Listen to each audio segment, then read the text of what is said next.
Hello everyone, आप सभी का स्वागत है हमारे चैनल पर। तो आज इस वीडियो में अपन पढ़ने वाले हैं कक्षा 10 की गणित प्रश्नावली 10.1 व्रत।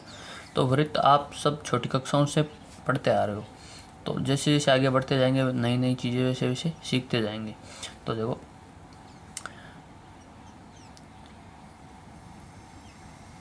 ये ऐसा होता है, कोई वृत्त है, ठीक है। अब जो यहाँ सेंटर है इसका, ये होता है सेंटर। क्या बोलते हैं इसको? केंद्र, ठीक है, या सेंटर। ये क्या है मेरे पास? परिधि। ये है वृत्त की परिधि, जो इसके चारों ओर की दूरी है ना, ये परिधि, ये केंद्र हो गया। अब केंद्र से अगर परिधि को मिलाते हैं, कोई भी रेखा मिलाती है, उसको बोलते हैं त्रिज्या। ये हो जाएगी त्रिज्या। अब एक वृत्त में बहुत सारी त्रिज्या हो सकती है। देखो, ये है केंद्र इसका, ये O और ये P बिंदु दे दिया। तो त्रिज्या क्या होगी मेरे पास? त्रिज्या को रेडियस बोलते हैं इंग्लिश में, तो इसको R से लिखते हैं अपन। त्रिज्या होगी मेरे पास OP। अब त्रिज्या ये भी हो सकती है, इधर इसको क्यों पॉइंट दे देते हैं, त्रिज्या O क्यों हो गई। तो केंद्र से जितनी भी रेखाएं हैं जो परिधि को टच कर रही है, वो सब क्या है? त्रिज्या है। ये सब त्रिज्याएं हैं। तो एक वृत्त में अनेक त्रिज्याएं हो सकती है, ठीक है। देखो, ये मेरे पास त्रिज्या है। अब मैं इसको इधर और टच कर दूं, ये मान लिया, ये टच कर दिया, ये था O बिंदु अपना, ये P बिंदु, ये Q बिंदु ले लेते हैं। तो OP क्या है यहाँ पर? त्रिज्या। और OQ भी है त्रिज्या पर। QP क्या है? ये है व्यास। ये क्या हो जाएगा? व्यास। व्यास को डायमीटर बोलते हैं, तो D से प्रदर्शित करते हैं इसको। तो व्यास है मेरे पास QP, ये व्यास हो गया Q से P तक। तो व्यास क्या होता है? जो परिधि से परिधि को मिलाए और केंद्र से होकर जाए, जो रेखा केंद्र से होकर जाती है। अब जैसे ये रेखा है, परिधि से परिधि को मिला रही है, ये व्यास नहीं है, क्योंकि ये केंद्र से होकर नहीं जा रही, तो ये व्यास है। तो अब अगर इधर से रेखा खींचते हैं अपन, ये भी व्यास हो जाएगा, क्योंकि ये भी केंद्र से होकर गुजर रही है रेखा, ठीक है। तो अनेक व्यास हो सकते हैं वृत्त में। अब व्यास होता है त्रिज्या का 2 गुना। व्यास होता है त्रिज्या का 2 गुना, ठीक है। अब यहाँ से हम अगर त्रिज्या निकालते हैं, त्रिज्या निकालेंगे, तो त्रिज्या क्या हो जाएगी? व्यास बट्टा 2, ठीक है। त्रिज्या निकालते हैं तो व्यास की आधी कर देते हैं। अब वृत्त का क्षेत्रफल होता है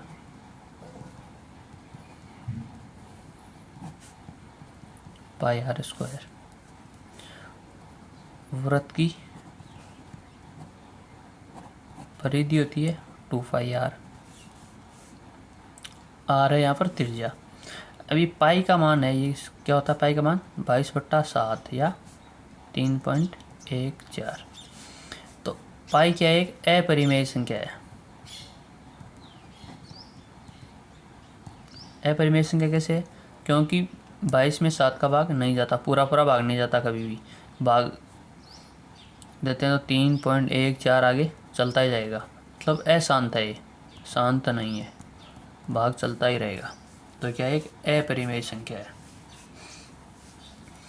अब देखो, वृत्त में त्रिज्या हो गई वृत्त की, ये वृत्त की परिधि हो गई, ये वृत्त का व्यास हो गया।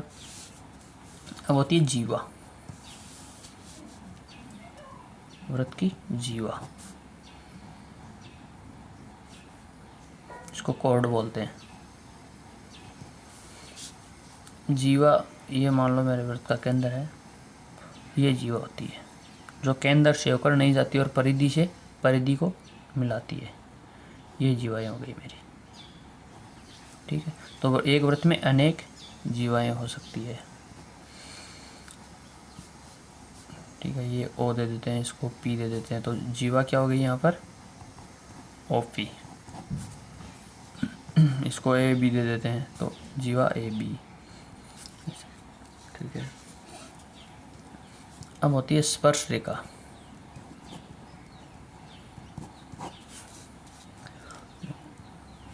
ये मेरा वृत्त है, ठीक है। स्पर्श रेखा जो वृत्त के किसी एक बिंदु को स्पर्श करते हुए जाए, जैसे यहाँ वृत्त को स्पर्श करते हुए जा रही है, तो मैं O पॉइंट दे देता हूँ, इसको P दे देता हूँ। तो ये स्पर्श बिंदु है। कौन सा है? स्पर्श बिंदु। तो स्पर्श रेखा होती है वृत्त के किसी भी बिंदु पर अगर कोई रेखा स्पर्श कर रही है तो हो गई स्पर्श रेखा। देखो, एक बिंदु पर केवल और केवल एक ही स्पर्श रेखा होती है। एक बिंदु पर केवल एक ही स्पर्श रेखा होती है। देखो, कोई बिंदु मान लिया, ये ले लिया अपन ने, तो ये स्पर्श रेखा हो जाएगी, ठीक है। किसी वृत्त की स्पर्श रेखा वह रेखा है जो वृत्त को केवल एक बिंदु पर प्रतिच्छेद करती है। अब देखो, ये वृत्त है, इसका ये कोई बिंदु है P, तो यहाँ दिया वृत्त के एक बिंदु पर एक और केवल एक स्पर्श रेखा होती है। एक बिंदु पर एक ही स्पर्श रेखा होती है। अब देखो, ये रेखाएं तो बहुत सारी है, पर ये क्या छेदक रेखाएं हो गई। देख, दो बिंदुओं पर काट रही है वृत्त को, यहाँ काट रही है, यहाँ काट रही है, ये भी दो बिंदुओं पर काट रही है, यहाँ काट रही है, यहाँ काट रही है। तो केवल और केवल वृत्त पर एक ही स्पर्श रेखा होती है एक बिंदु पर, और वैसे अनेक स्पर्श रेखाएं हो सकती है। अब इधर भी अपन स्पर्श रेखा खींच सकते हैं, इधर भी स्पर्श रेखा खींच सकते हैं, यहाँ भी स्पर्श रेखा खींच सकते हैं, ठीक है। अनेक स्पर्श रेखाएं होती है, पर एक बिंदु पर एक ही स्पर्श रेखा होती है, ठीक है। अब छेदक रेखा।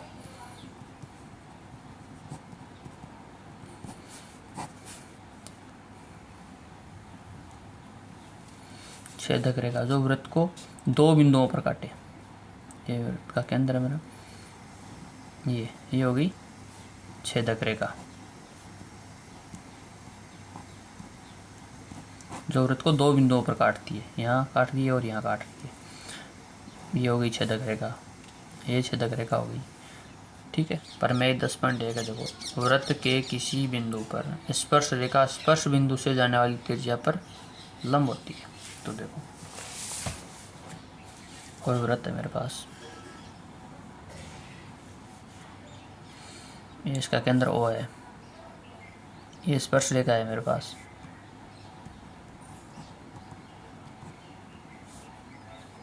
ये हो गया स्पर्श बिंदु। अब स्पर्श बिंदु से इस केंद्र को मिलाने वाली रेखा क्या होगी? त्रिज्या, ये होगी त्रिज्या। तो प्रमेय क्या कह रही है कि स्पर्श बिंदु से जाने वाली रेखा त्रिज्या पर लंब होती है। ये होता है लंब, यहाँ 90 डिग्री का कोण बनता है हमेशा। चाहे मैं कहीं भी स्पर्श रेखा ले लूँ, मैं स्पर्श रेखा चलो ये ले लेता हूँ, ये मेरे पास स्पर्श रेखा है, तो स्पर्श बिंदु हो गया ये, जहाँ स्पर्श कर रही है वो बिंदु। तो स्पर्श बिंदु से केंद्र को मिलाया मैंने, ये त्रिज्या हो गई। तो ये त्रिज्या और ये स्पर्श रेखा, इन दोनों के बीच में कोण बनता है हमेशा 90 डिग्री का, इधर भी 90 का और इधर भी 90 का। तो कितनी भी स्पर्श रेखाएं ले लो, चाहे स्पर्श बिंदु से केंद्र से को मिलाने वाली रेखा हमेशा लंब होती है इस पर, ठीक है। अब आ जाओ प्रश्नावली 10.1 प्रश्न देखते हैं। एक वृत्त की कितनी स्पर्श रेखाएं हो सकती है? क्वेश्चन फर्स्ट का है, क्वेश्चन फर्स्ट है, एक वृत्त है तो स्पर्श रेखाएं कितनी हो सकती है? एक ये हो गई, मान लिया ये हो गई, ये हो गई, ये हो गई, ये हो गई, कितनी हो सकती है? अनंत या अनेक स्पर्श रेखा हो सकती है एक वृत्त पर। अगर वृत्त छोटा है तो कम हो जाएगी, वृत्त बड़ा है ज़्यादा स्पर्श रेखाएं हो जाएगी, पर अनेक या अनंत स्पर्श रेखाएं होती है एक वृत्त पर, ठीक है। फिर इसमें दूसरा है रिक्त स्थानों की पूर्ति कीजिए। तो दूसरे का पहला है किसी वृत्त की स्पर्श रेखा उसे बिंदुओं पर प्रतिच्छेद करती है। तो वृत्त की स्पर्श रेखा, एक वृत्त है, इसकी स्पर्श रेखा को, ये वृत्त है, इसकी स्पर्श रेखा ये होगी, तो इसको कितने बिंदुओं पर प्रतिच्छेद करती है? एक बिंदु पर प्रतिच्छेद करती है। स्पर्श रेखा हमेशा एक ही बिंदु पर प्रतिच्छेद करती है। भाई दो बिंदुओं पर प्रतिच्छेद करेगी तो छेदक रेखा हो जाएगी। दूसरा है इसका, वृत्त को दो बिंदुओं पर प्रतिच्छेद करने वाली रेखा को, भाई वृत्त को दो बिंदुओं पर प्रतिच्छेद कर रही है, क्या कहते हैं? छेदक रेखा। तीसरा, एक वृत्त की समांतर स्पर्श रेखाएं हो सकती है। देखो एक वृत्त है, इसकी समांतर स्पर्श रेखाएं, समांतर तो दो ही होगी, या तो एक तो ये एक ही, अगर इधर से ले रहे हैं, चलो मैं एक और वृत्त ले लेता हूँ, इसके समांतर ये हो जाएगी, ठीक है। तो कितनी स्पर्श रेखाएं हो सकती है? दो स्पर्श रेखाएं।